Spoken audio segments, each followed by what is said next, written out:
हरे कृष्णा, राधे राधे। श्री ओम नमो भगवते वासुदेवाय। आज मैं आपको श्री तुलसी माता की कथा और बंदर मोक्ष की कथा सुनाऊंगी, जिसे अधिक मास के अंतिम 5 दिनों में सुनने से पूरे अधिक मास के स्नान का फल प्राप्त होता है। तो आइए सबसे पहले सुनते हैं तुलसी माता की कथा।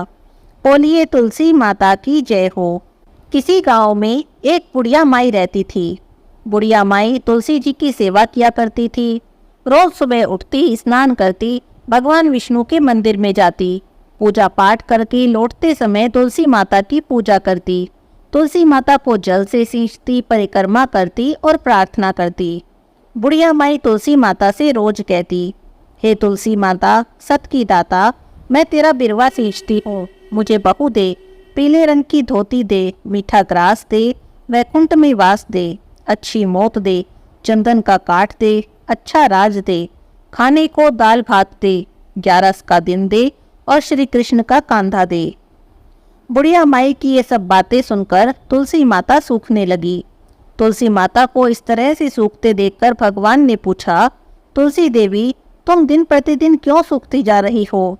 आपके पास तो बहुत सारी औरतें आती हैं, आपकी पूजा करती हैं, गाना बजाना करती हैं, फिर भी आप सूखती जा रही हो।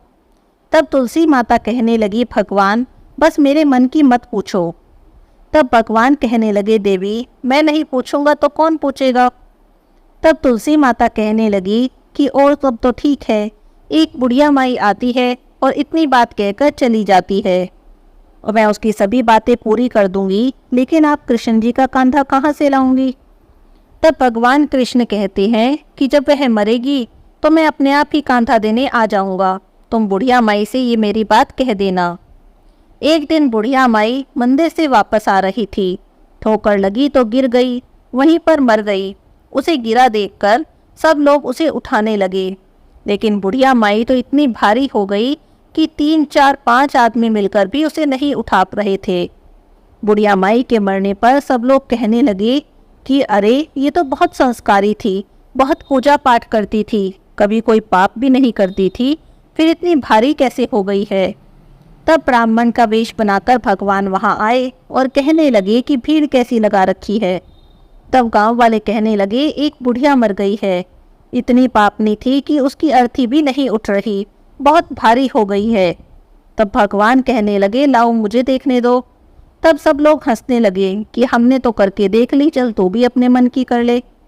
अब भगवान बुढ़िया माई के पास गए और उसके कान में कहने लगे, ले माई, तू भी अपने मन की कर ले, पीतांबर की धोती ले, मीठा ग्रास ले, वैकुंठ का वास ले, चटके की चाल ले, चंदन का काठ ले, झालर की झनकार ले, दाल भात का जीमन ले, एकादशी का दिन ले और कृष्ण का कांधा ले। भगवान की बातें सुनकर बुढ़िया माई हल्की हो गई। भगवान अपने कंधे पर ले गए। बुढ़िया माई को मुक्ति मिल गई और वह वैकुंठ को चली गई। हे तुलसी माता, जैसे आपने बुढ़िया माई की मनोकामना पूरी की, जैसे ही उन्हें मुक्ति दी, वैसे ही सबकी मनोकामना पूरी करना। बोलिए तुलसी माता की जय हो। चलिए अब आपको सुनाती हूँ पुरुषोत्तम मास के अंतिम 5 दिन में सुनी जाने वाली बंदर मोक्ष की कहानी। बहुत समय पहले किसी नगर में चित्र शर्मा नाम का एक ब्राह्मण रहता था। वह ब्राह्मण था, लेकिन उसने कभी भी भगवान का पूजा पाठ नहीं किया, न ही वह कोई धर्म कर्म करता था, कभी ब्राह्मणों को भोजन नहीं कराता था, कभी पितरों का श्राद्ध नहीं करता था, यहाँ तक कि उसने ना कभी खुद भी अच्छा खाया और ना कभी अच्छा कपड़ा पहना। उसे लगता था कि इन सब कामों में मेरा धन नष्ट हो जाएगा। वह कोई भी ऐसा काम नहीं करता था जिसमें धन का 1 पैसा भी उसका खर्च हो जाए। बस धन कमाता था और इकट्ठा करता रहता था। जितना धन कमाता था, इकट्ठा करके जमीन में गाड़ देता था। यहाँ तक कि उसने अपने धन का पता अपनी पत्नी या अपने बच्चों को भी नहीं बताया था। धन कमाने के लिए भी सारे बुरे काम करता था, जुआ खेलता था, ठगी करता था। जब उसके नगर के सभी लोग उसके आचरण को जान गए और उससे दूरी रखने लगे, तब उसने सोचा कि अब इस नगर में रहना ठीक नहीं है। तब वह किसी दूसरे नगर में अपने मित्र के पास गया। उसका मित्र राजमहल में बागीचे की देखभाल करता था और खुद भी एक बागीचे का मालिक था। उसके पास जाकर वह ब्राह्मण जोर जोर से रोने लगा और अपनी झूठी व्यथा बताने लगा। उसने कहा कि मेरे नगर के सभी लोग मेरा अपमान करते हैं, मुझे अपशब्द बोलते हैं। मेरा तो अब उस नगर में रहना मुश्किल हो गया है। तब उसे इस तरह से रोता हुआ देखकर उसके मित्र माली को उस पर दया आ गई और वह कहने लगा, कोई बात नहीं, तुम मेरे इस बागीचे में रह लो। अब वह खुशी खुशी माली के साथ उस बागीचे में रहने लगा। बागीचे में माली के साथ काम कराता और उसकी सारी बातों को मानता। थोड़े समय में माली को लगने लगा कि यह तो मेरा साथी ही बन गया है। धीरे धीरे वह ब्राह्मण बागीचे का सारा काम करने लगा। तब माली ने सोचा कि यहाँ का सारा काम तो ब्राह्मण कर लेता है, क्यों ना मैं महल के बागीचे पर ज़्यादा ध्यान दूँ। ऐसा सोचकर माली महल के बागीचे में ज़्यादा समय देने लगा। अब तो वह अपने बागीचे में कभी कभार ही आता था।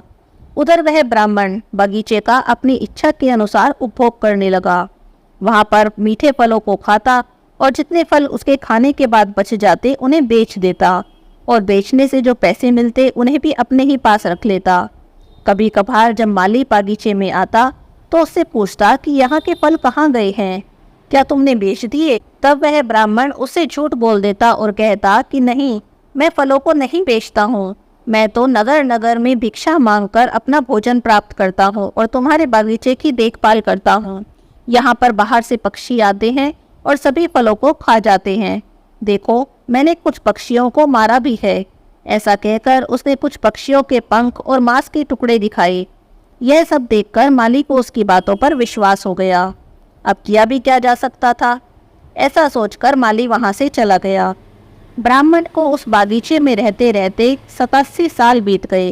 वह ब्राह्मण किसी को भी बागीचे में घुसने नहीं देता था। अब तो माली ने भी बागीचे में आना बंद कर दिया था। एक दिन उस ब्राह्मण की उसी बागीचे में रहते रहते मृत्यु हो गई। उस बागीचे में कोई आता जाता नहीं था, इसीलिए उसका अंतिम संस्कार भी नहीं हो पाया। लेकिन कहते हैं ना, कर्मों का फल तो भोगना ही पड़ता है। अब उसका कर्म फल भोगने का समय आ गया था। यम के दूत मारते मारते उसे यमपुरी ले गए और धर्मराज के सामने उसे खड़ा कर दिया।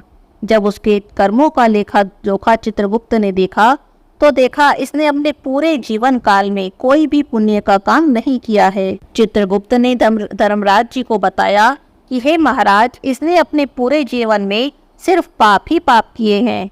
इसने अपने मित्र से विश्वासघात किया है, फलों की चोरी की है। पके हुए मीठे फलों को ये खुद खा जाता था, बाकी बच्चों को बेच देता था और उसका धन भी अपने पास रख लेता था। इस कारण इसने अपने पूरे जीवन में बहुत पाप कर्म अर्जित किया है। चित्रगुप्त जी की बातें सुनकर तो धर्मराज जी को बहुत ही क्रोध आया। तब उन्होंने कहा कि इसे इसके कर्मों का दंड अवश्य ही मिलेगा। इसे 1000 बार वानर की योनि में जाना होगा। धर्मराज जी के दिए दंड के कारण वह ब्राह्मण वानर की योनि में आ पड़ा। अपने पूर्व जन्म के पाप के कारण उसके मुख में रोग हो गया था, जिसके कारण उसके मुख से हर समय खून बहता रहता था। वह ना कुछ खा पाता था और ना ही पी पाता था।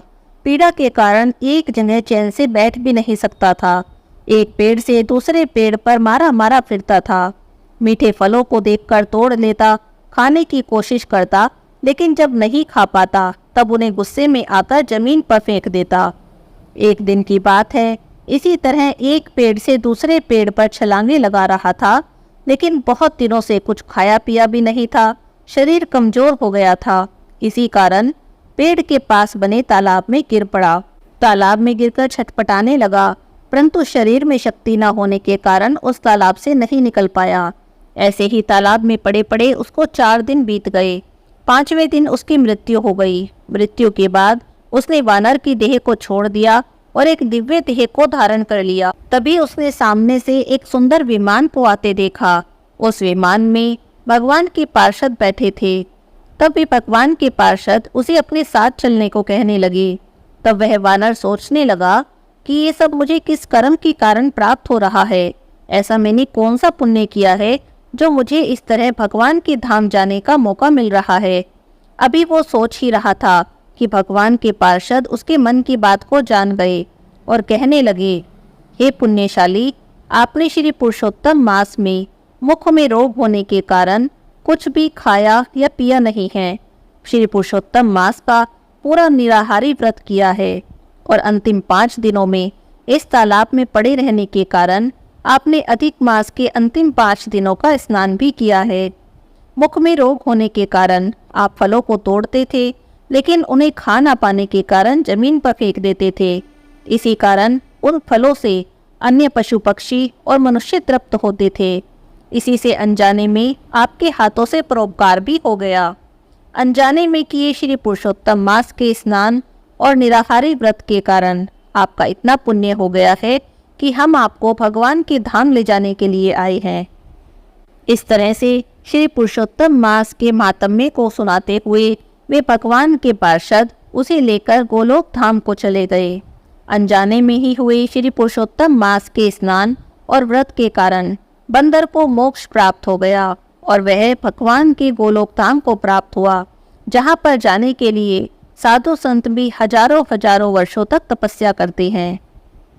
बंदर मोक्ष की इस कथा को अधिक मास के अंतिम 5 दिनों में जो कोई भी सुनता है, उसे पूरे अधिक मास के स्नान का और व्रत का फल प्राप्त होता है। बोलिए श्री पुरुषोत्तम भगवान की जय हो।